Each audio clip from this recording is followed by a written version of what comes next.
Di awal musim kemarau, penampakan buaya kembali muncul di Sungai Bengawan Solo di Desa Parengan, Kecamatan Maduran, Lamongan.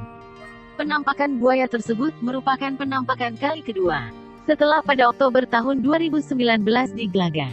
Munculnya buaya di Parengan itu pertama kali diunggah oleh akun Instagram @beritalamongan yang menyebut kalau peristiwa buaya menampakkan diri di bantaran Sungai Bengawan Solo yang ada di Desa Parengan, Kecamatan Maduran. Kemunculan buaya di Bengawan Solo. Mendapat laporan adanya buaya di Bengawan Solo Parengan, Maduran oleh salah satu netizen.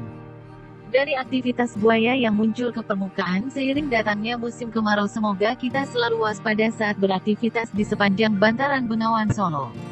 Rabu, tanggal 9 Juni tahun 2021, tulis akun @beritalamongan. Seorang warga Desa Parengan, Kecamatan Maduran Bahtiar Latif dikonfirmasi membenarkan penampakan buaya yang viral di media sosial tersebut.